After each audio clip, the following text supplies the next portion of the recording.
Okay, welcome everyone. Thank you for joining us today to today's webinar. The topic we're going to talk about is about behavioral changes in Alzheimer's disease and their treatment. Our presenter today is Edward. I don't know how to pronounce your last name, Doctor. Huey? Huey. Okay, Huey, thank yeah. you. He's an associate professor of psychiatry and neurology at Columbia University. Thank you, Doctor, for doing the webinar for us. And I know a lot of you already know about PSS. We are a nonprofit agency has formation to straining the capacity of older New Yorker and their families and community to thrive. We offer a large variety of educational training and activities to help older adults stay healthy, engaged, and connected. Um, has some of our educational programs are offered online, for example, the webinar that we have today. We do also have our PSS Circle of Care that's providing services for those caring for someone who's frail, chronically ill, or has a memory loss issues. If you want to know more about our services, please visit us online at pssusa.org. And also our webinar, it's a recording, and it's okay to put it online, Professor, after, because it is Yeah, being that's recorded. okay. Okay, so great. So it will be posted online to our website. If any of you want to know more about the information today, please send me an email and then you can contact the doctor. Okay, so it's great. You can start now. Okay, well, thanks very much for having me. I guess I don't get feedback from people, but what I was told is that most people who are participating are caregivers of someone with Alzheimer's disease or dementia, which is great. Happy to. Yes, it Uh, is. yeah, Yes. that's okay. That's good. So I am a geriatric and neuropsychiatrist. I see a lot of patients with Alzheimer's, and my kind of both my clinical and my research specialty are behavioral, emotional, neuropsychiatric symptoms of neurodegenerative disorders. So I see a lot of patients with Alzheimer's disease and with these kind of non-cognitive symptoms. Back in the old days, like when I went to medical school, they taught us, well, Alzheimer's disease is a cognitive disorder, and we now know that actually the majority of patients with Alzheimer's disease will develop some non-cognitive neuropsychiatric symptoms over the course of their illness at some point in their illness. So it's not just a memory disorder. It has behavioral changes as well, as I'm sure most of the caregivers on this webinar know. So the learning objectives are to understand the course and presentation of common behavioral neuropsychiatric symptoms of Alzheimer's disease, and then to understand the interventions we have, or in often cases don't have, to try to manage these symptoms. So behavioral changes, just going over kind of, I think it's important to first kind of characterize what the changes can be and what they have before going into what the treatments are. So again, caregiver, sometimes I think the research and things we focus on patients who are in out of the home placement, but the vast majority of care given to patients with Alzheimer's disease is in the community, usually by family members. It's my minority that are in out of home settings. And one thing we do know is that a common reason people aren't able to be taken care of in the home anymore is our behavioral and neuropsychiatric symptoms. So things that really make it much harder to have someone at home are agitation, wandering, some medical issues too, incontinence as well, and psychosis and aggression are things that really, if any of these symptoms are present, the chances that they will not be able to be cared for at home goes way up. There can be a big range of symptoms in Alzheimer's disease of what I would call non-cognitive symptoms. This is not even a complete list. They can include agitation and aggression, which are a little bit different. So agitation just means being upset, being agitated, anxious, worried. Just upset, basically. Whereas aggression means physically acting out against others. They often go together. People with Alzheimer's disease often become aggressive because they're agitated, but they can be separate. Sometimes patients can just be really unhappy and miserable, but not striking out or being aggressive to other people. Delusions are very common in Alzheimer's disease. They generally, in my experience, are closely tied to the memory symptoms. So the most common delusions we see in Alzheimer's disease are really, I think, boiled down to misremembering things, and then they believe something false because of that. So an example of that would be, gosh, my checkbook isn't where I left it. Wow, someone must have come in and stolen it and broke it. Someone must be breaking into my house and stealing these things. And so, it is a delusion in the sense it's a false belief, but it is, I think, based somewhat on memory problems, which is they don't remember that they put their checkbook away or they moved it, and then they're trying to interpret. That's not always sometimes they can be bizarre, they can be other things, delusions that are, that their spouses are having affairs, things like that, but most common are delusions based on misremembering or not remembering. Hallucinations can occur in Alzheimer's disease. Usually they are auditory. By far the most common are auditory. Not so common. We'll go into the prevalence of these different symptoms. Delusions are much more common than hallucinations. Depression. So depression, feeling sad, feeling down, is definitely can be a part of Alzheimer's disease. We're even recognizing more and more it can be a presenting symptom of Alzheimer's disease. So that if an older person develops a new onset depression late in life, often that's a harbinger of memory problems and Alzheimer's disease to come. People, if you look at the epidemiology of depression, most mood disorders and anxiety disorders manifest themselves earlier in life. And so if someone really doesn't have a mood or an anxiety disorder and then late in life develops a brand new one, often it can be a sign of an underlying neurologic problem, like Alzheimer's disease, and it can be the first manifestation. Important to distinguish depression from apathy, and we'll talk a little bit more about that. They are related but quite different. Insomnia is quite common, and anxiety quite common. So I'm just going to talk about one study just to give you a general sense of the prevalence, meaning how common these symptoms are. This was a study that was done at Columbia, where I am, and then with some other centers. And what they did is they just followed patients, 236 patients with mild to moderate Alzheimer's disease at 6-month intervals. And they were just interested, we were interested in saying, well, what develops of non-cognitive symptoms over this time? The CUSPAD is just a broad measure of several different neuropsychiatric symptoms. And interestingly, the majority, almost 65% of patients had at least one symptom at baseline. And then if you followed them over 3 years, many more developed another symptom or a symptom. So at the end of that 3-year period, only 8.5% of the patients didn't develop some neuropsychiatric symptoms during that time. So again, 3 years is also not that long. If you extrapolate that out, I think you can see that it's really the rare Alzheimer's patient that doesn't develop some neuropsychiatric symptoms. So I went through a couple of the symptoms and just showing them over 3 years. And this is do they have that symptom at year 0, and then as you follow them up. Delusions. So these were pretty persistent. If someone developed a delusion, it didn't generally go away on its own. It would stick around. They would continue to have the delusion.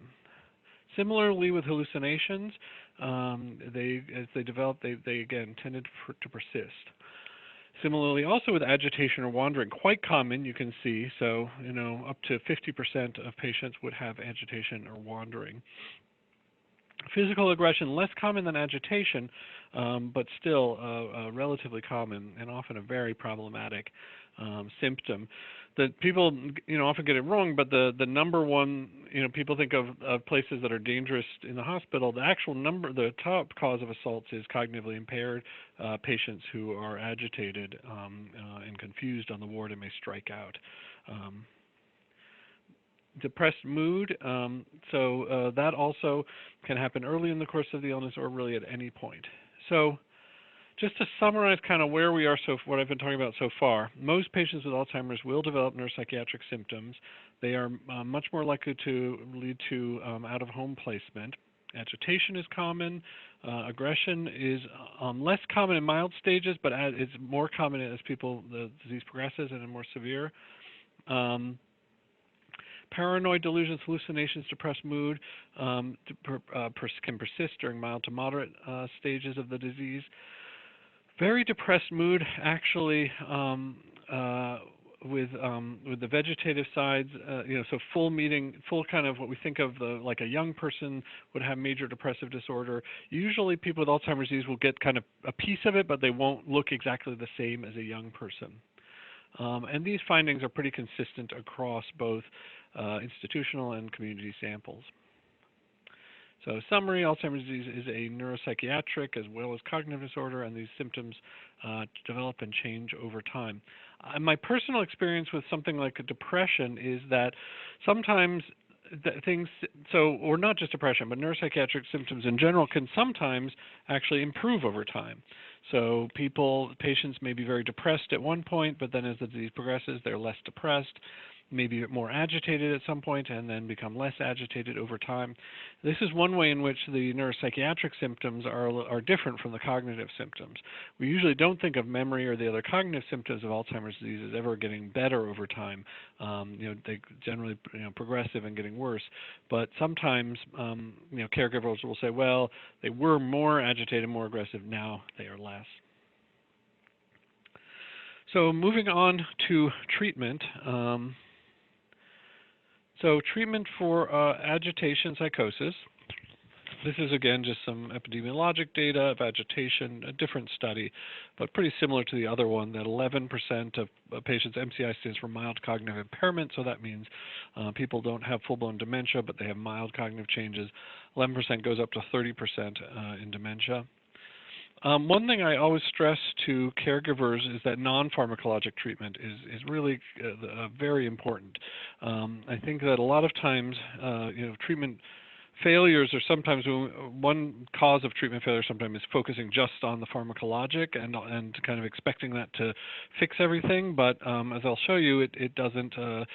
It works best in the context of non-pharmacologic treatments, and we sometimes they may overestimate the effect of our pharmacologic treatments. So one thing is the setting, non-pharmacologic treatment. Is the setting ideal for the patient? So an example of that would be if, say, I have someone who's living in an assisted living and they're wandering and walking out of their apartment all the time. Well, if they have a memory center which is locked where they can't walk out, that might be a much more appropriate setting, which could be a way to help manage that symptom of wandering. So, I think one thing we're always trying to look at as doctors seeing these patients is the setting ideal for where they should be, could we help manage some of the neuropsychiatric symptoms by them being just in a different setting. So, other examples of that are if people are sexually inappropriate to, avoid having aids of the opposite sex. So there's things that can structurally be done to kind of head off symptoms before they happen, which is always best. It sounds sort of silly to say, but I think one of the most effective interventions is home health aides. So, a lot of times when I have caregivers who are really having, the neuropsychiatric symptoms, sometimes we can tamp them down a little with meds, we can do some improvement, but we just don't really get rid of them. And to be blunt, I find that these kinds of symptoms are can sometimes be manageable for 6 hours, but if you're doing it 24 hours a day, it's just too much for any one person. And so to spread that around and to have People taking, the caregivers getting a break, aides getting a break. Sometimes that can make a symptom, neuropsychiatric symptom that was untenable, tenable, because it's like people are getting some relief. And that any neuropsychiatric symptom, if you're dealing with all day, every day, can really wear you out. The other thing is that some symptoms sometimes are the home health. The home health aides get less of it. So sometimes I'll find, agitation, aggression, agitation. People, and maybe this is kind of, and patients have in their minds politeness and to strangers and things like that, but sometimes patients will be more agitated, more angry, irritable with family members than with home health aides. So that's another way to just kind of spread that around a little bit, and getting the home health aides involved can actually decrease the agitation sometimes because they'll act less agitated with them. Behavior logs, I'm a big fan of behavior logs. So a lot of times I'll have patients come in and I'll say, like, the caregiver will say, well, they get very, very agitated. And I'll say, well, when does it happen? And they say, unpredictable, happens anytime. And I'll say, well, keep a behavior log. Like, write down, when is it happening? How long is it happening? What are the precedents? What makes it better? What seems to make it worse? And sometimes they'll say, well, the caregiver will say, it's not going to be helpful because, and then once they do it and we write it down, actually some themes start to emerge and some trends start to emerge. So, it's, this tends to trigger agitation when this activity happens, or it's happening this time of the day, so we should dose the medications to kind of have maximal effect at that time of the day. But very important, because if you're any of these interventions, also you want to know where you're going, and you don't know with things. Often you don't really know if things are improving unless you really have a good sense of when things are happening, how bad they're happening, etc. So behavior logs, I think, are a good idea. Another, thing is adjusting expectations on everyone's side. So, I think for some of it, it's, having the family, so having a caregiver. So one example of this is apathy. Apathy, I'll tell you about. We're very bad at treating pharmacologically. We really just don't improve it much. And so one thing I think we have to do is, if people are having significant apathy, some of the doctor's job is education about what this is, about what families can do for it non-pharmacologically, but then also just to know that they're not as motivated as they were once, and we're not going to can't really give them back their motivation with a drug, but here's what we can try to do. Another example of adjusting expectations is, if when we go over the behavior logs, and if someone is, the agitation is really triggered every time they shower, can they do a shower every other day and not a shower every day? And sometimes caregivers will kind of think, well, they have to have a shower every day, but then we can say, well, do they really? I mean, maybe we can spread that out, and then lower the overall agitation by lowering the amount of triggering events. Another example of that is, one of my specialties is non-Alzheimer dementias, and I see patients with a disorder called frontotemporal dementia, where they get a lot of appetite change. They eat a lot and they put on a lot of weight. And I have some families where that becomes just a very big fight and very big issue, where they try to keep the food away from the patient tries to get the food. They'll even lock it up with locks, and and sometimes I'll talk to the family and I'll say, well, is it the worst thing in the world if they eat a lot and gain some weight? I think, maybe if we increase some of our tolerance for that, there could be less conflict on that issue. And then physical intervention. So these are things like door locks is a very common one, where if someone, again, is leaving and getting out, they sell these really pretty inexpensive locks that the patients with cognitive impairment can't open, but the family can in case of an emergency. And often what will happen is the patient will try it a couple times, get frustrated, try a couple times, and then eventually sort of stop trying and not wander as much. But there are physical interventions that we can do that are non-pharmacologic that can improve things. I mean, another one everyone should have are the medical alert bracelets, especially for wandering, to help people be found if that happens. Talking more about non-pharmacologic, the one question people often have is, what do I do with the patient who's delusional? Should I humor them, or should I argue with them? And I'll tell you what I tend to recommend which is I recommend to tell the truth, but to move on quickly. So don't dwell on it, because the nature of delusions are you almost never are going to convince anyone that it's not true. And everyone kind of gets upset in a way. The more we focus on it. So, what I advise doing is saying, I use the checkbook example for saying, no, I think, if they say, oh, someone's breaking and stealing my checkbook, say, no, I think you misplaced it, because as we've talked about, you have a memory problem. But let's move on to something you want to do, something you like to do, and to not rev them up too. So often if family members are arguing or upset, and it's upsetting if your family member is delusional, that revs the patient up as well. So as much as possible to try to be calm, comforting, factual. So don't tell them things that aren't true. Don't say yes, oh, people are breaking into the apartment, but move on and try to de-escalate the situation. So let's move on to pharmacologic treatments. The only treatment for agitation and aggression and psychosis that has been shown to be effective pharmacologically are this class we call atypical antipsychotics. As a result, they're the most commonly used class of medications for behavioral symptoms, so including agitation, aggression, and psychosis. Their effect size is actually pretty small if you do a good job, if you really look across all of the studies. So, but it's significant. So, in other words, if an effect size of 0 means it has absolutely no effect, and more than that, some effect. If you can see 0.12 to 2, it's not including 0, so they do have an effect, but it's not huge. And that's one thing about adjusting expectations. I always try to teach my trainees and everything is don't give families the impression that this is like treating strep throat with an antibiotic. It involves a lot of adjustment, and our goal is really to ameliorate. Our goal is to hopefully get rid of the problem, symptom, behavior, but often we don't get there, and we can reduce it somewhat, or sometimes not. Sometimes it's very hard to reduce.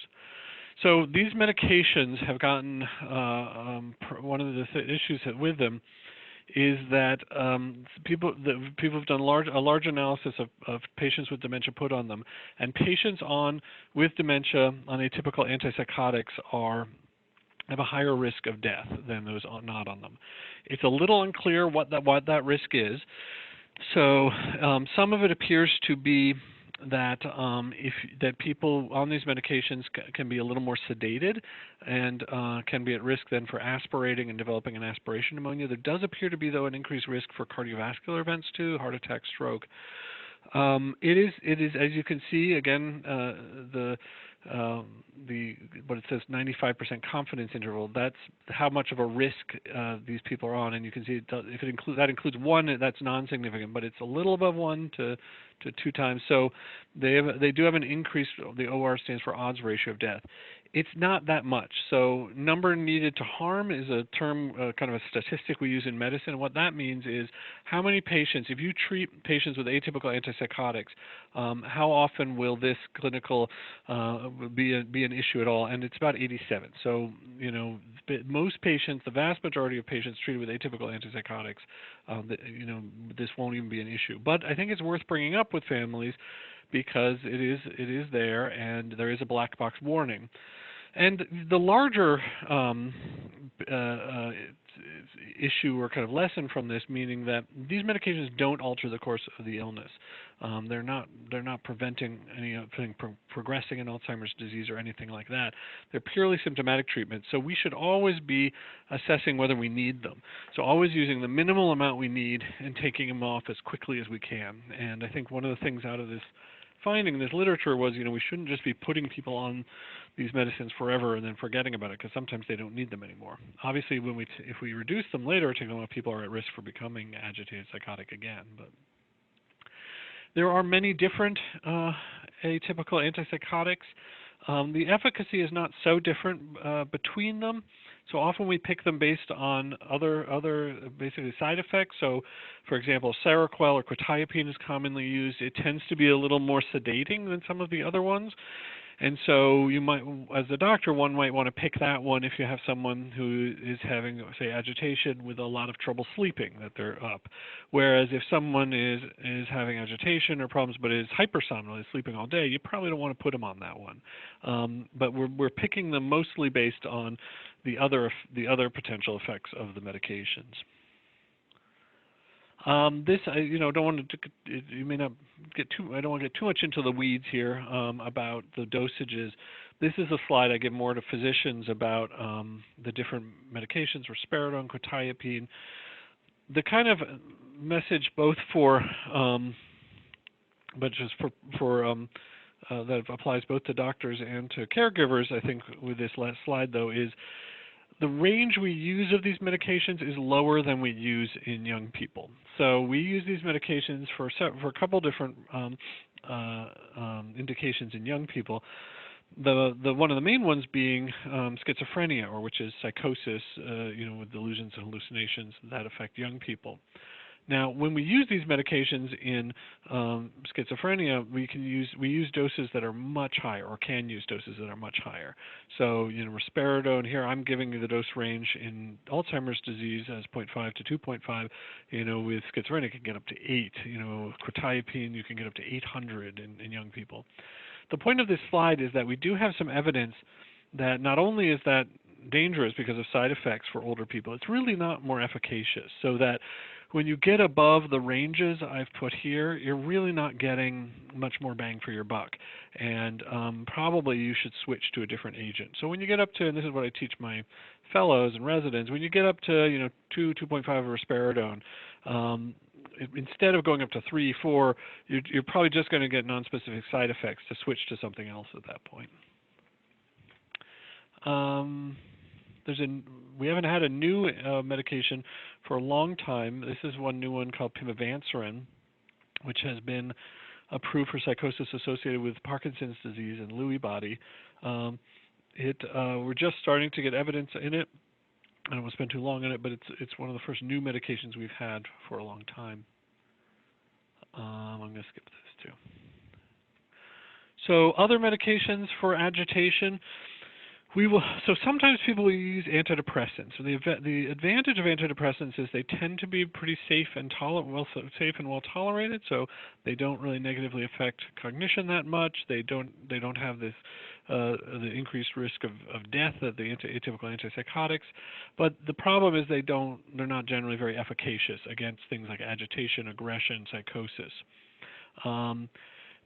They are, though, the first-line treatments for depression in Alzheimer's disease. So if people are having depression with, crying, sadness, looking down, then the first choice is an antidepressant. But it's generally not the first choice at the moment for agitation or psychosis. And so here is a quote from review that they are well tolerated, but do not appear to be very effective for the treatment of neuropsychiatric symptoms in dementia, except for depression. Other medications you sometimes see out there, valproic acid or Depakote. It's actually an anti-epileptic medication, sometimes also used in psychiatry as a mood stabilizer. I'm not a big fan of it. When you look at the studies, it really didn't reduce agitation. I think it really, in my experience, really zonks people. I think they can get quite sedated on it and even more likely to fall. Cholinesterase inhibitors, so again, probably if you have loved ones with Alzheimer's disease, a lot of them are on this. These are medications like Aricept, Exelon, and those medications. They really basically don't have much of an effect on agitation, any neuropsychiatric symptoms, depression, agitation. We use them generally for the cognitive symptoms to they don't do that. They don't do that much at all, but they do have a little bit of effect in patients who are on them. Do cognitively a little better over time, but they're really pretty. They don't do much. They're pretty neutral in terms of neuropsychiatric symptoms. We don't generally use them to treat them. Okay, moving away from psychosis, agitation, aggression to depression and anxiety. Depression, again, just some epidemiology. In patients with mild cognitive impairment, a fifth will have to meet criteria for depression, and higher than that in patients who have moved on to dementia. We talked a little bit about if elderly patients develop a primary depression, they're actually at high risk for that representing early Alzheimer's disease. The pharmacologic evidence for pharmacologic teachings with depression are actually quite different from the atypical antipsychotic medications. You can use and should use similar doses of antidepressants in older patients as you do with younger patients. And you shouldn't, if you're treating depression, if a practitioner shouldn't underdose it. But the response rates are lower than depression without Alzheimer's disease. So in other words, a 20-year-old with depression and a 85-year-old with Alzheimer's disease, you may get up to the same dosages, but your response rates are going to be generally a little lower for the patient with Alzheimer's disease. One key principle, and I can't really stress this enough, is doing a good, and a lot of this should fall to the practitioner, doing a good evaluation of what we're actually seeing. So both lay people and medical people, I'm often seeing people where I would argue they're misidentifying symptoms. So the most common one by far is someone will say, like another doctor will say, oh, I really want you to see my patient. He's horribly depressed, and I'll bring them in, and they'll say, well, and hear from the family, and they'll say, well, yeah, he just sits on the couch. He doesn't want to do anything all day. And I will talk to the patient, and the patient will say, and I'll say, are you feeling sad? They say, well, no. And I talk to the family. Is he crying? Is he, talking about being down? And they say, no. And really what we're talking about is apathy versus depression. And they're different constructs and different symptoms. Apathy is when patients have decreases in motivation. They don't want to do things, but they're not sad and they're not unhappy. They're just less motivated and they don't want to do things. The reason that that's important to distinguish is that we treat very differently. If someone has depression, it should be treated pharmacologically if that's not contraindicated, and treated aggressively. For apathy, the antidepressants don't make apathy better, and so if we're misidentifying them, it'll often be very frustrating for families because the people won't get any better. The other thing is, distinguishing anxiety and, depression from response to cognitive impairment. So, I will have families come in and they'll say, wow, mom is so anxious. And I'll say, well, what happened? And they'll say, well, like she checked, 10 times this morning about this appointment time with us and that we were taking her to the appointment. And, often my interpretation of that, yes, there is anxiety. We may want to treat it, but a lot of the anxiety is very closely related to the memory problems, that she's calling multiple times because she's forgetting when the appointment is, and she's scared about missing it because she knows her memory is a little bad. So that doesn't mean that we don't treat that necessarily if it's really causing problems, but it does mean that to just be kind of clear what the symptoms are, what we're targeting, what we're hoping to make better when we treat. Here we go. So this is, again, maybe more oriented to when I speak to physicians, but these are the summary of all of they did trials of antidepressants in depressed patients, and the effect sizes are not so big. So meaning that many times they won't work. Again, it's not like using an antibiotic to treat strep throat. If you put someone on an antidepressant, it doesn't mean automatically their depression will be better. But the evidence overall does favor, and that's the sort of diamonds there, treatment. So what it means is if you have a patient suffering from depression, you should treat them. So there's very little evidence, almost no evidence, on psychotherapy for treating anxiety and depression in patients with cognitive impairment. There's a large literature on people without cognitive impairment, and it's been shown to be very helpful. But in patients with cognitive impairment, it's much less clear.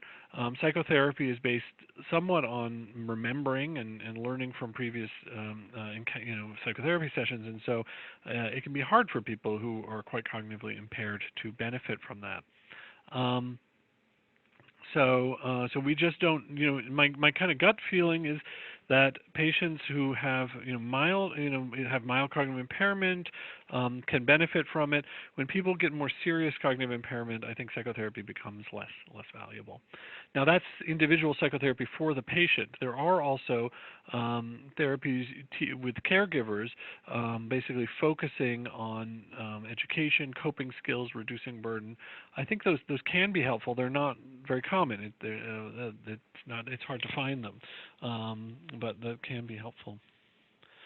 Focusing on anxiety, again, I talked a little bit about this. It's important but when you start seeing these patients, to tease apart the relationship between anxiety, cognitive deficits, and other neuropsychiatric symptoms. So another example of that is that these symptoms interact with each other. So if someone is paranoid and they think someone is breaking into their house and stealing stuff and moving around, they will be anxious. And again, it's hard to really call that a neuropsychiatric symptom, in the sense that, you or I would be anxious too if we felt someone were breaking into our house and stealing stuff. It still may need, be addressing and treatment, but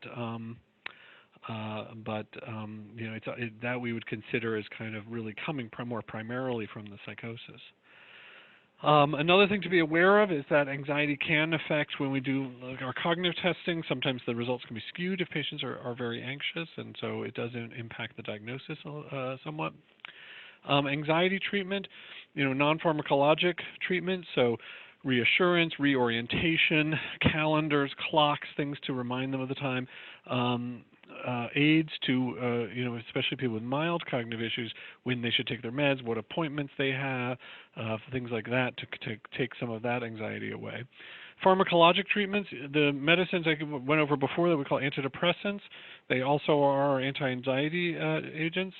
And we use them, again, you can use doses that you use in young people. We avoid one class of medications called benzodiazepines. Common ones of members of that class are lorazepam, Ativan, Xanax, alprazolam, Klonopin, clonazepam. It's not like you absolutely can't use them. The reason we don't use them is because they can affect memory, and so patients who are on these medications who already have some memory problems, that can be a lot worse. And so obviously in these patients we want to avoid that. Sometimes people will use atypical antipsychotics, often as a second line medicine against anxiety. So if someone is on an antidepressant and they kind of are high dose, getting some relief, but they're still having trouble sleeping, some practitioners will add atypical antipsychotics, which can be sedating and reduce anxiety in the evening. So let me summarize. Neuropsychiatric symptoms, very common and important symptoms. That Alzheimer's disease is not just a memory disorder. It is very importantly a disorder of behavior, emotion, and neuropsychiatric changes. The interrelationship, so even though I'm saying it's important to think about them, they can often be very intertwined, and so cognition and neuropsychiatric symptoms affect each other, so you have to kind of be versed in both. One of the main things, and again, this is maybe a little more oriented to the doctors, but that we're seeing. But I think the thing I can't stress enough is doing a good assessment of what are we seeing, what do we think it is, and what are we treating. Because again, a common mistake I see in patients who are referred to me after being treated unsuccessfully is that no one really ever recorded what's the problem behavior, what is the target, what is our goal, what are we doing to intervene, and how will we know if we're successful. And it's often just kind of vague, and that, to my mind, is often a recipe for not being successful, because you don't really know what you're treating, you don't know if your treatment is appropriate, and you don't have your endpoints of what you would consider a successful treatment. The other thing then is also measure effects of the intervention. So, and as much as possible to get data. So how, if you're treating insomnia, how many hours were they sleeping before? Was it that they were waking up too early or not going to sleep? And then once you've instituted whatever your change is, how is that changing? Are they sleeping more hours? Are they able to fall asleep? This all takes time. And so, sometimes it is worthwhile seeing someone who just focuses just on this. So, a lot of dementia and Alzheimer's disease is treated by primary care practitioners or by neurologists, but sometimes seeing someone, either a kind of behavioral neurologist or a neuropsychiatrist or geriatric psychiatrist, can be helpful to get to kind of take it up to the next level. Another thing I can't stress over time is integrating non-pharmacologic and pharmacologic treatments. So it's not just handing out medicines. That really, every patient, every problem that comes up, the doctor should be thinking over in their mind, what are the non-pharmacologic interventions that can help with this, and what are the pharmacologic interventions that can help, and how can I utilize both of them to get the most impact for the patient and for their family. And then the last point here, monitor and adjust over time. So, it's not a one-size-fits-all. You don't give a medicine for a neuropsychiatric symptom and then call it a day.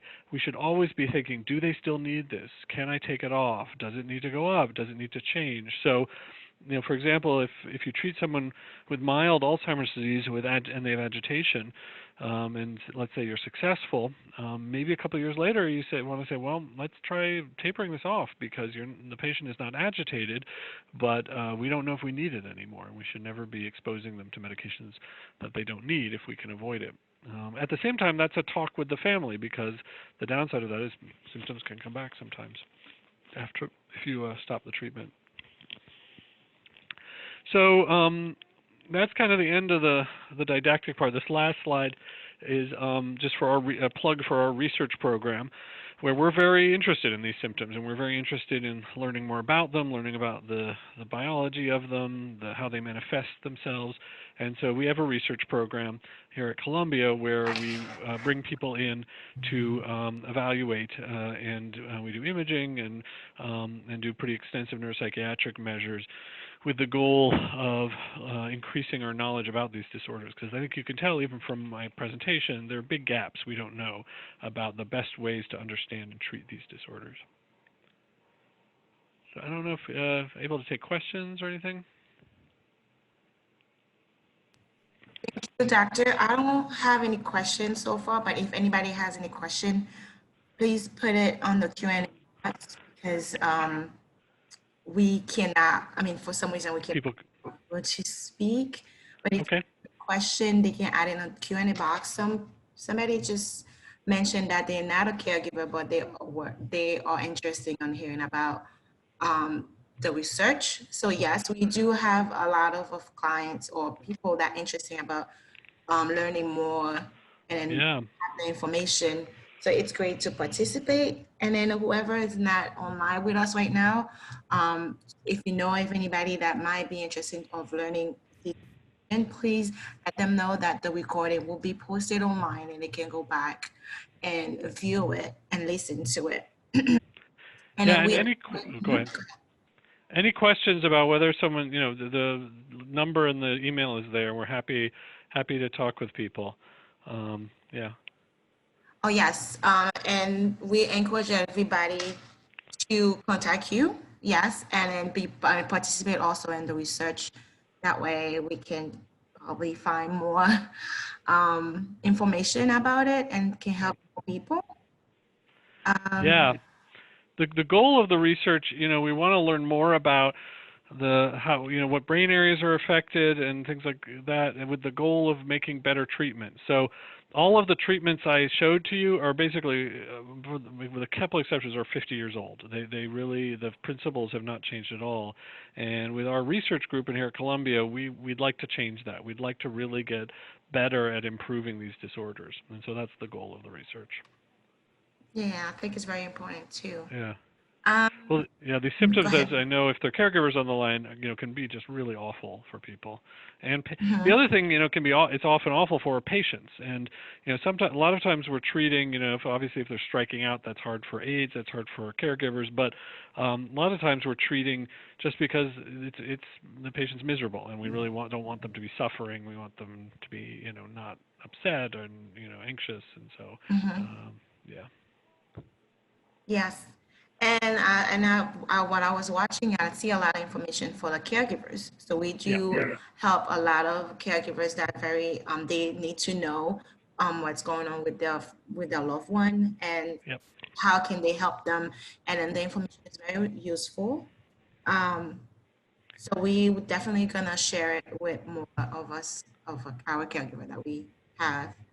Um, if anybody doesn't have any question, so thank you again, doctor, for, one question. I don't know if you can Okay. see the Q&A box, I'm sorry, what? the Q&A box in the bottom or on Oh, top. hold on. Oh, Q&A box. Yep, I see it. Yeah, there's a question in there. Do we know the percentage of Alzheimer's patients who experience psychiatric issues?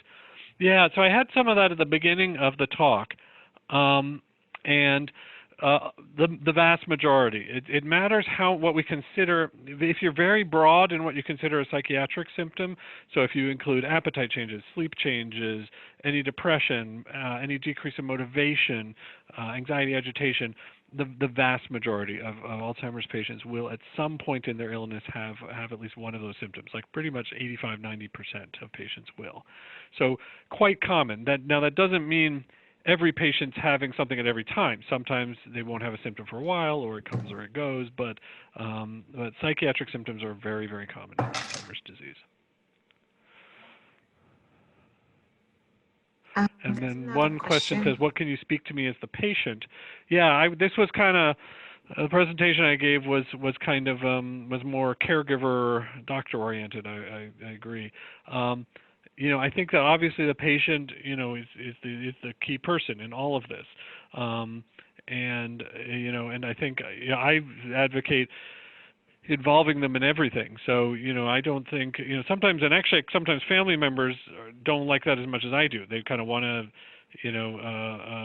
hide things from the patient. And, I believe the patients know something's going on. They're the ones experiencing it. And so I try to, as much as possible, involve them in both the assessment and the treatment plan, because I think it's more likely to be successful, number one, and number two, I think it's respectful of them to be honest with them. So, for example, I think I brought this up a little bit with delusions. I don't, and I encourage families to not agree to things that aren't true. So if they think they have some, belief that's not true, I think that we should be saying to them, I don't think that's true. So that's treating them respectfully.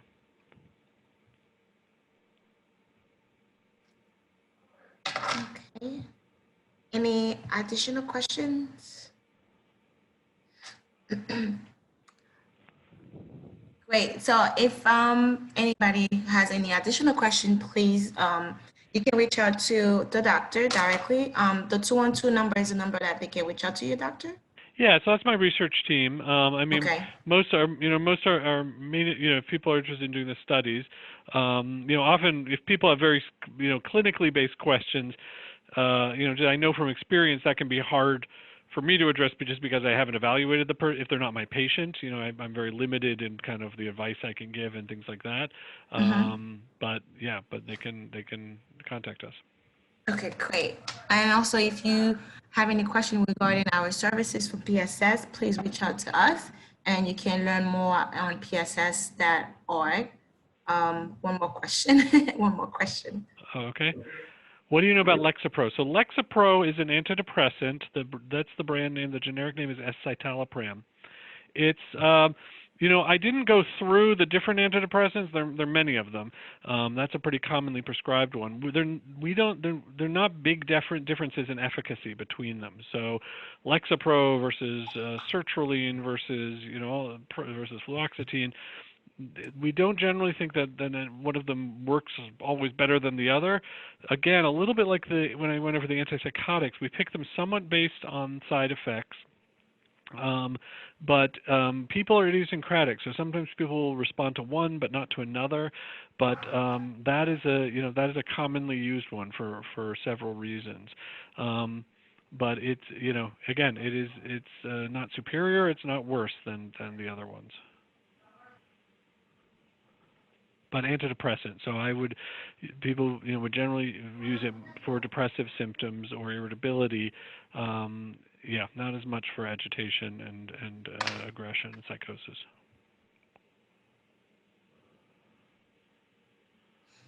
Okay. Okay. Yes, great. Thank you again, doctor. Thank Thank you you. everybody for participating. Okay. Thanks, everyone. No problem. Thank you. Have a great day, Bye-bye. everyone. You Bye-bye too. now.